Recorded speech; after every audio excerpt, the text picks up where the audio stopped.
Welcome everyone, this is the 31 Days of Dread, and I am your host, Peter A. DeLuca, aka PAD, and this is where we do one horror movie a day for the entire month of October. That's 30, if you can't count, that's 31 movies celebrating the greatest genre of them all, the greatest experimentational platform of them all, the greatest young filmmaker discoverer of them all.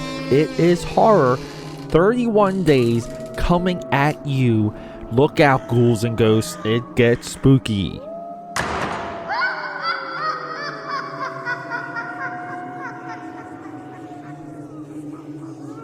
Alright everyone, coming out of that intro hot, this is what I call the telethon portion of the podcast. This is where I pitch myself to you for your support. Your support means everything to me because we're fighting, the AKAPAD army is fighting against algorithms everywhere. Algorithms, I ate some cereal earlier today, I dumped it into my bowl and it was full of algorithms.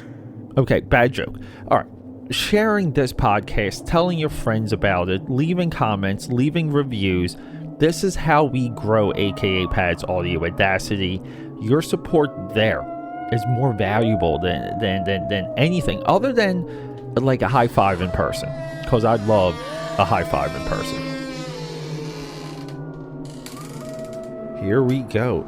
The final Freddy's Dead. They saved the best for last. That's the tagline for this movie.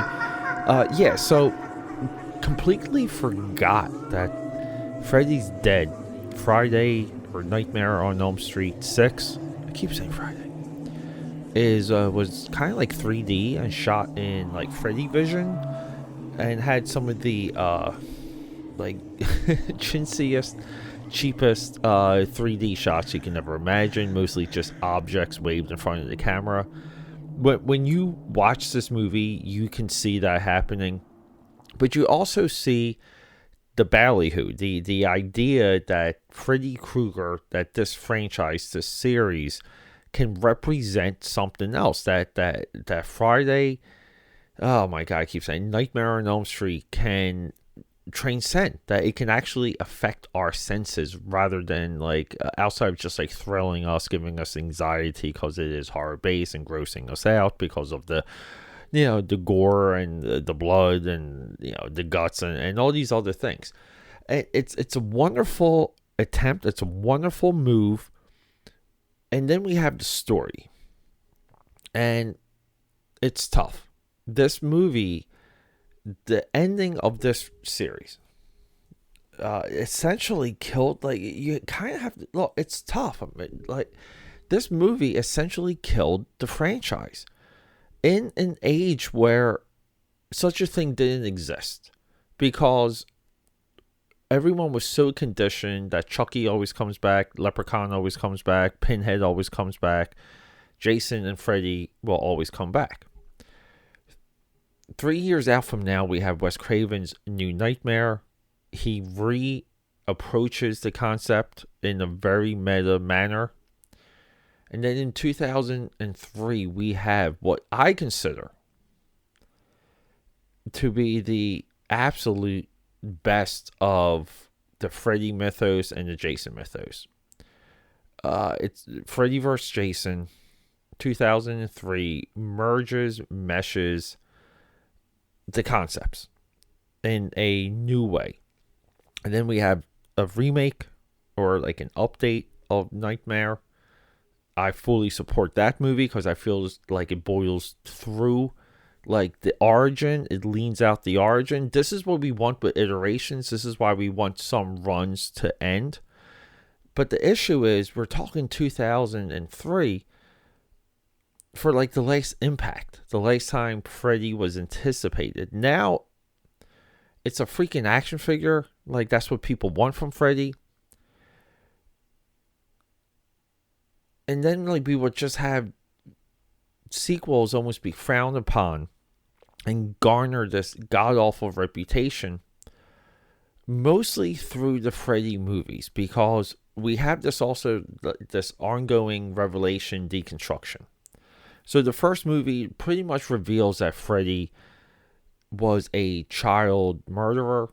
They caught him, they let him off, technicality, and then the townspeople hunt him down. And then we further unpack that. This is very similar to what Michael Bay did with Transformers, where every single Transformer movies unpack something else, and we go a little bit deeper with the backstory.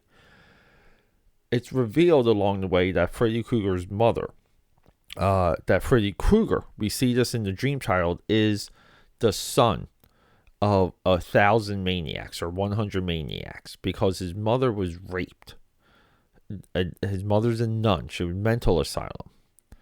And he is the son of this incident, the child of this incident.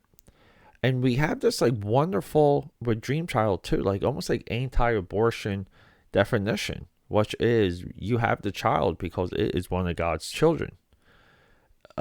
Very nice seeing that. I think it's eloquent. I think it's well placed. Makes a lot of sense. But then also like the haunting imagery of a nun. We see this with James Wan and The Conjuring, with The Conjuring 2. The nun is very creepy. It can be used very creepily. Works great for horror. But yeah, and then like we just have this idea. Like we haven't seen Freddy since 2010. And this movie, like like they literally blow Freddy Krueger up with TNT, with dynamite.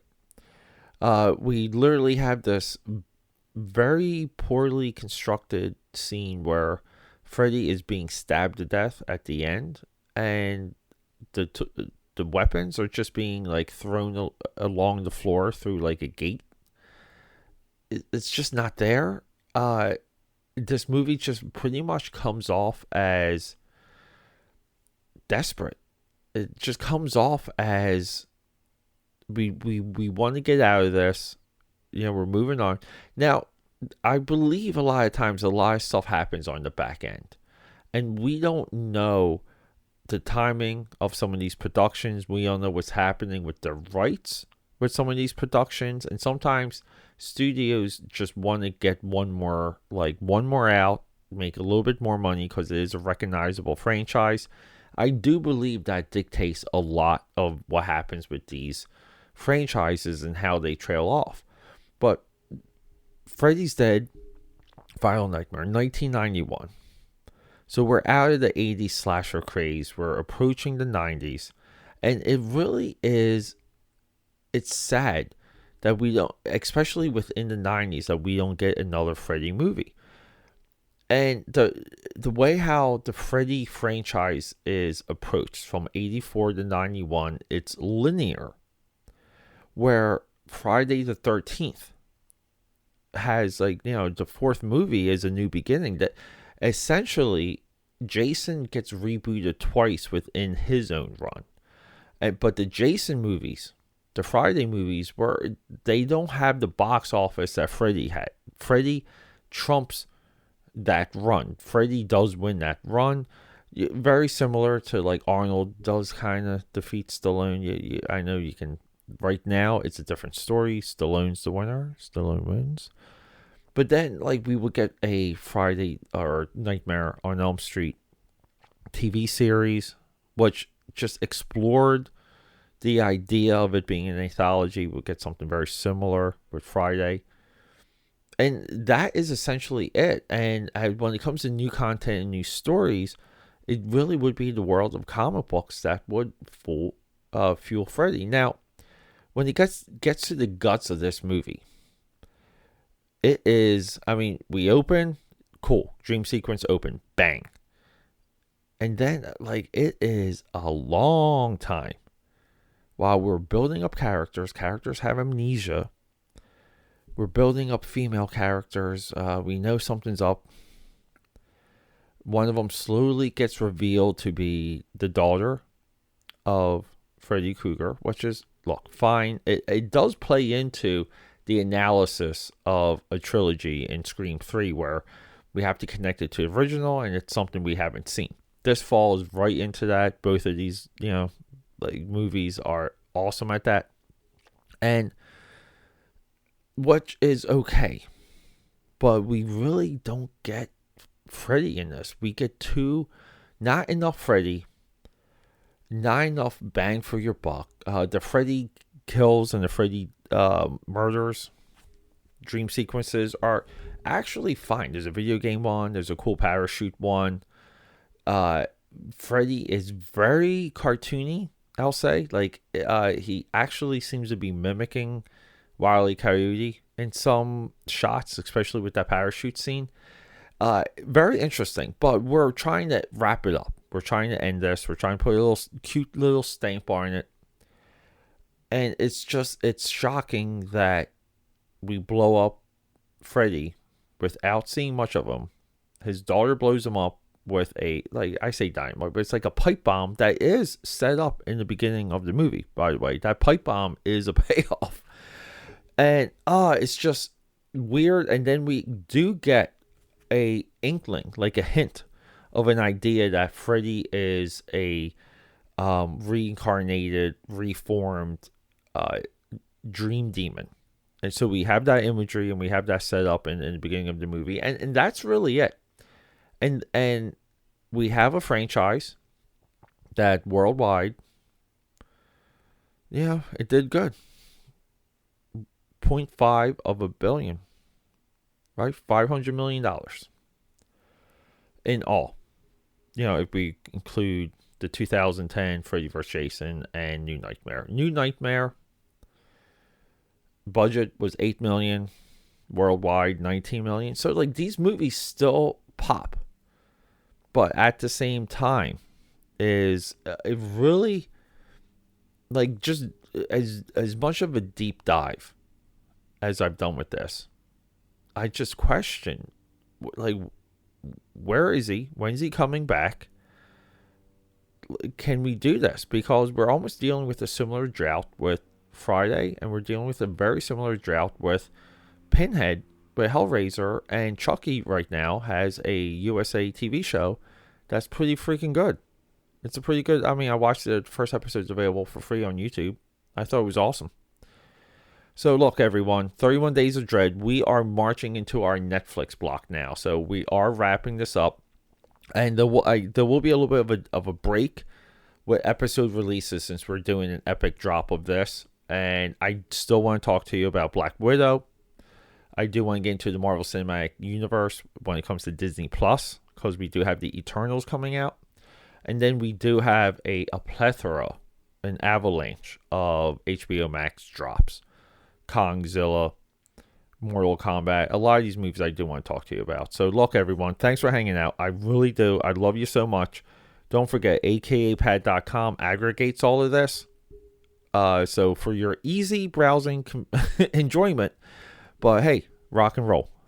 And to continue this telethon where we're not talking about high fives, there's other ways to support me. I'm a living professional. I'm a full-time freelancer.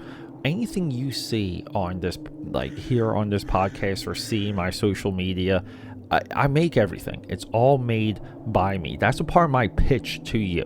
And you can purchase professional services through akapad.com. That's a pipeline to me if you want to send me a message. But also while you're there, you can sign up for my newsletter. You're going to get deals. You're going to get coupons. You're going to get 2 free trading cards mailed to you free worldwide. And they're 2 Wolfpack trading cards, 2 original characters, you know, for upcoming comic book work. And speaking of comic books, you can go to Etsy, type in Uzi Susie, and that's where you're going to find my mini comic. You can purchase existing issues and pre-order upcoming issues along with bundles if you missed any, like issue 1, 2, or 3 or whatever. There, Uzi Susie is waiting for you. And keep an eye on Indiegogo. A lot of my bigger comic book projects will be available through Indiegogo. All of those updates will be here on this podcast. So if you're a regular listener, I'll let you know. We can rock and roll from there. So everyone, thank you so much, and feel free to reach out to me on social media, AKAPad69, Instagram, and Xbox. That's right, you can play Halo with me. Just straight up AKAPad on Twitter, straight up AKAPad on the Facebook. My business page is there. My personal page is there. Hey, be a personal friend of mine. I don't care. Let's talk movies. Let's talk creativity. Let's talk fun and just who cares? Do you like, the Transformer movies? I love them. We can talk about that all night. So meet me there and we'll rock and roll.